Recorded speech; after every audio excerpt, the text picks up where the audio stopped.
this is where we'll start with the big boy. Greg Bedard's joining us from Foxborough right now on a nice, clean line, I think, on set where Beetle and Zoe were. Greg, are you there? I am here. Wow.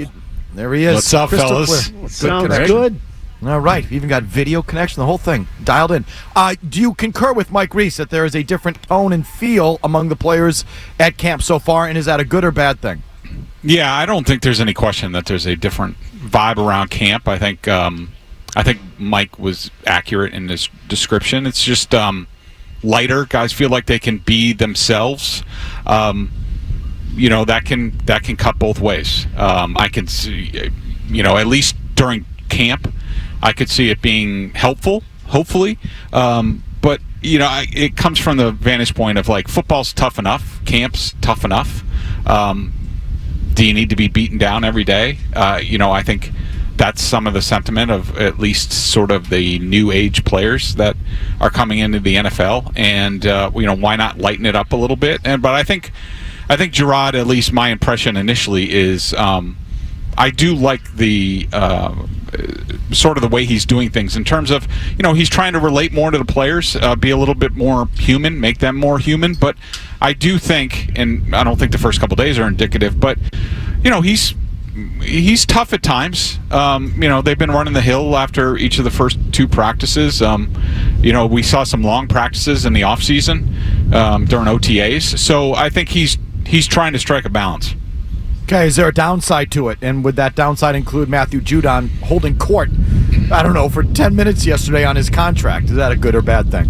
Yeah, we've talked about this before. I think it definitely cuts both ways. Like it's fine during camp when they're not keeping score, but in my experience in the NFL, when you go to player type coaches, if you're not successful, then the players turn on you very quickly, and so I think it's important for the Patriots to get off to a good start this season to reinforce the way Mayo is doing things.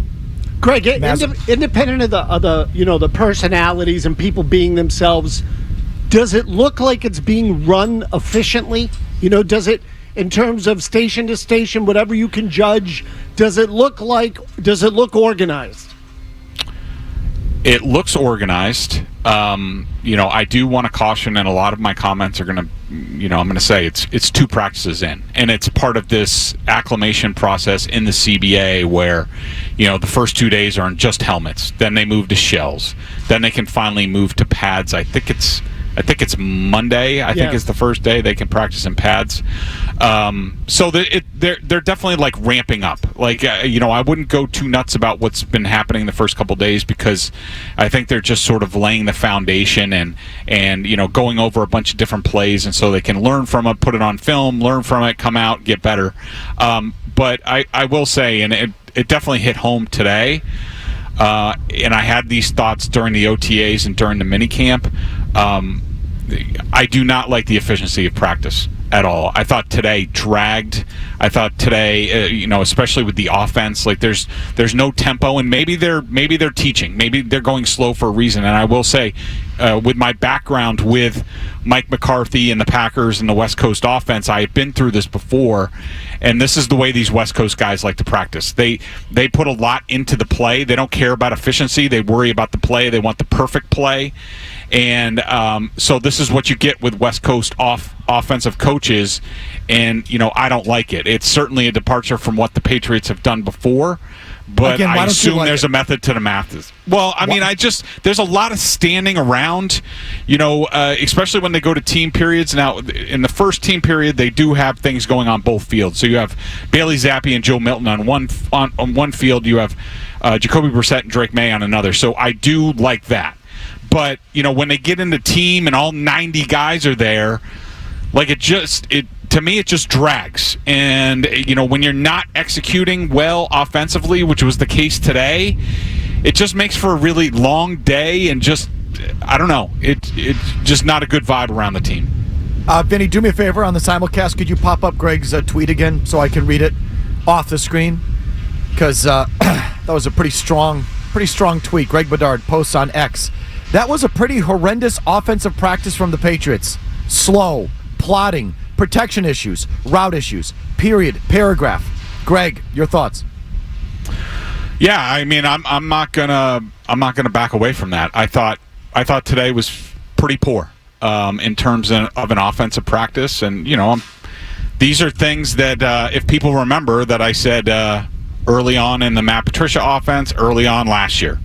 And I will tell you when things look good. I will tell you when things look bad. I thought today was a terrible practice for the offense, and I think the coaches might have agreed because the last 4 plays that they ran, 2 each for Jacoby Brissett and two for Drake May, they went to basically a walkthrough.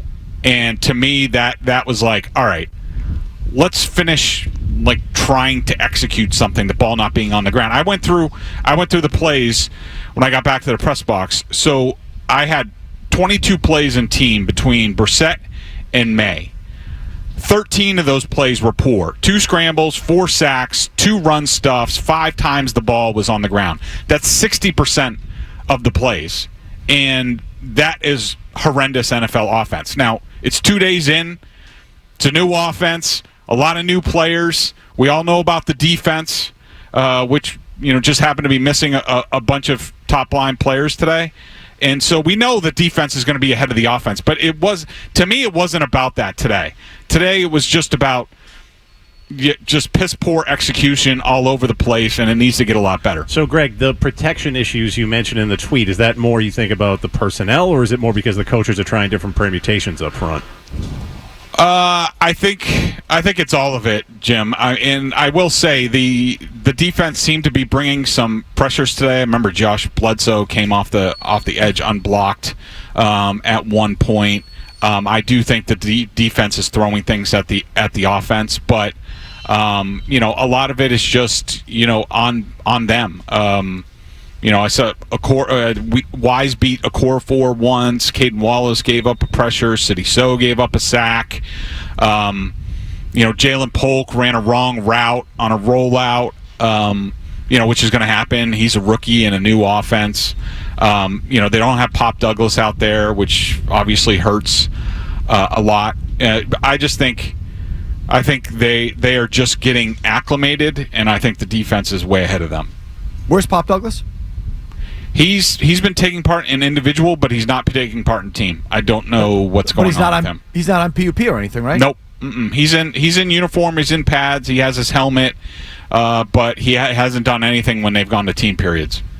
What was up with Gibson before I get to more stuff? But just quickly, the Gibson non-football injury. What's that? Yeah, I don't know specifically what it is. Normally, that's either, in the past we would say, all right, well, he flunked the conditioning test, but we don't know how the new regime does things. Non-football injury is an indication of either they don't come in shape or they tweak something in a workout away from the facility on their own. But I've seen him on the rehab field. He's doing vigorous workouts, so I don't think he's that far away. Okay, Greg Bedard joining us from Patriots Training Camp at Gillette Stadium. He's with the Boston Sports Journal, of course. How does Drake May look? He looks fine. He has a few splash plays. He has a few plays where he struggles a little bit. He probably had the play of the day, and this was a very low bar with the way the offense performed today. There was only really one somewhat downfield pass, and it was from May off of play action to Jalen Polk. Showed really nice. He let him into the pass, layered it in there, and even Jacoby Brissett popped up from where he was watching and went out there and slapped May on the ass and gave him an attaboy. It was a really nice play. But then he had another play where there was a little bit of pressure, and he moves up in the pocket, and his footwork gets squirrely, and he throws it not close to, I think it was Tyquan Thornton on the sideline. And so you get a little bit of that with Drake May, which is no surprise. Do you have a concern about his hand size? No. I think it measures fine. I mean, it's not huge, but I don't have an issue with it. Well, so Greg, you say it measures fine. According to Phil Perry, he's in the 15th percentile of the guys over the last. Would you say, Mike, 2 decades? Yeah, 2 decades at the combine, which puts him in the bottom 15%. So he must have small. Do you have his hand? Could you please give me his hand size? 9 and an 8. 9 and 8 inches. Yeah, that's pretty small for his size. Yeah, it's pretty small, but I'm sure it was part of the evaluation process, and they decided it's not much of a concern. I mean, it's interesting that Elliott comes from the Packers background where Favre and Rodgers have huge hands. They put a premium on that because of the winter in Green Bay, and obviously we all know that in New England the weather can be a big problem in December, January, and February. So, that's part of the evaluation process. They didn't think it was an issue. We're going to have to see how that goes. I have another one for you, Greg. Has there been any indication of the famous quote-unquote hitch that is in Drake May's delivery? Any sign of that here in the early part of camp? Still there. Still annoying me. Yep. I mean, he has now. When you deal with the hitches like this, because he's so talented, arm strength wise, and all that, those type of players can overcome it. You'd be extremely worried if he didn't have the arm strength. So again, this is going to be something that we're going to have to monitor, especially once they get into joint practices, preseason games, things like that. But I was hoping it was going to be gone for camp. It is not. It's still there. So just your overall tone, Greg, when we ask you, how does Drake May look? You're the whole fine. A little bit, exactly. It's kind of like, it's like, is that... So it's not like you go out there and you're like, oh my God, this guy, like, what, he's not popping to you.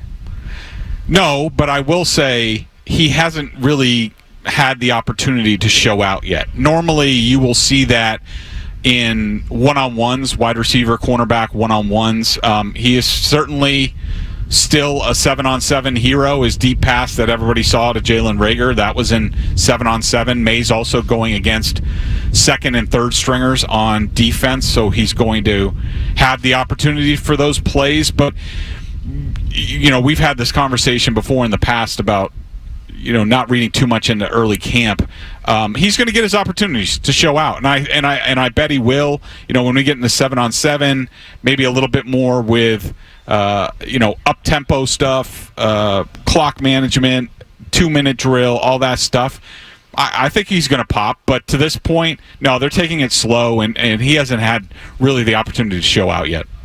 All right, thoughts on the offensive line? Work in progress for sure. Definitely an eyebrows raiser that they put Bedard Lowe as the starting right tackle today over Caden Wallace. You've got to be kidding me. That guy's already getting reps early in camp? Yeah. Caden Wallace didn't. Greg. He's horrible. I'm not going to disagree with you, Mazz. But they are just they're going to rotate players through. They're going to take a look. I'll be more interested to see when the pads come on, how these guys look, and where they put guys when they get into the pads. That's a better indication of what they're seeing. Second day of camp for Bedard Lowe, right? Who's coming back next? Cam Fleming? Brutal. Seriously. Joe Milton got third string snaps over Zappy today. Zappy was relegated to fourth string. What's that scraps. about? What's that about? I think they're just. It wasn't a.